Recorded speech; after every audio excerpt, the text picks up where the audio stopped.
राज्यात पुढील 7 दिवस जोरदार ते अतिमुसळधार पाऊस. जिल्ह्यानुसार हवामान अंदाज पहा.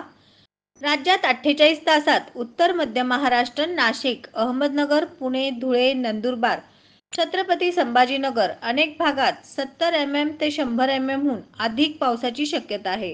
तर काही भागात 60 ते 80 पर्यंत पाऊस होईल. उत्तर कोकण, पालघर, ठाणे, मुंबईसह संपूर्ण कोकण विभागात अतिवृष्टीची देखील शक्यता राहील. कमी कालावधी अधिक पाऊस होईल. मराठवाडा व विदर्भ पुढील 3 दिवस जोरदार ते मुसळधार पाऊस काही भागात होईल. 28 ते 29 सप्टेंबर पासून पुढे देखील राज्यात मेघगर्जना आणि पाऊस होईल. 5 ते 6 ऑक्टोबरच्या जवळपास अरबी समुद्रात कमी दाबाचा पट्टा निर्माण होईल. याचा परिणाम कोकण, दक्षिण महाराष्ट्र, उत्तर महाराष्ट्र या भागात होईल. त्यानंतर बंगालच्या उपसागरावर कमी दाबाचा पट्टा निर्माण होईल. 12 ते 15 ऑक्टोबर पासून मान्सून महाराष्ट्राच्या बाहेर जाण्यासाठी पोषक वातावरण निर्माण होईल.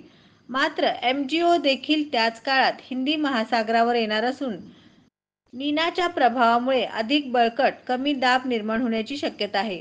त्यामुळे मान्सून गेल्यानंतर देखील राज्यात पाऊस काही भागात होईल. सध्या नीना ॲक्टिव्ह आहे. तसेच आयओडी हिंदी महासागराचे तापमान सतत बदल होत आहे. हलकी आयओडी पॉझिटिव्ह होत आहे. पुढील आठवड्यात देखील अरबी समुद्राच्या तापमानात मोठा बदल होईल. उत्तर महाराष्ट्र 25 सप्टेंबर. उत्तर महाराष्ट्र, धुळे, जळगाव, छत्रपती संभाजीनगर भागात काही ठिकाणी जोरदार पाऊस होईल. मेघगर्जना व पाऊस होईल. 25, 26, 27 अनेक भागात पाऊस होईल. अहमदनगर व नाशिक भागात येवला, सिन्नर, निफाड, त्र्यंबकेश्वर, इगतपुरी, दिंडोरी, सटाणा, कळवण, नांदगाव, चांदवड, मालेगाव या भागात पुढील 3 दिवस मुसळधार ते काही भागात अतिमुसळधार पावसाची शक्यता राहील. कोकण, सिंधुदुर्ग, रायगड, रत्नागिरी, ठाणे, मुंबई, पालघर काही भागात 3 दिवसात अतिवृष्टी सदृश्य पाऊस राहील. मध्य महाराष्ट्र 25 सप्टेंबर. पुढील 2 दिवस अहमदनगर, सातारा, कोल्हापूर, सोलापूर, सांगली काही भागात जोरदार मेघगर्जना व जोरदार पाऊस होईल. मराठवाडा 25 सप्टेंबर. पुढील 2 दिवस लातूर, नांदेड, हिंगोली, बीड, धाराशिव काही ठिकाणी जोरदार पाऊस होईल.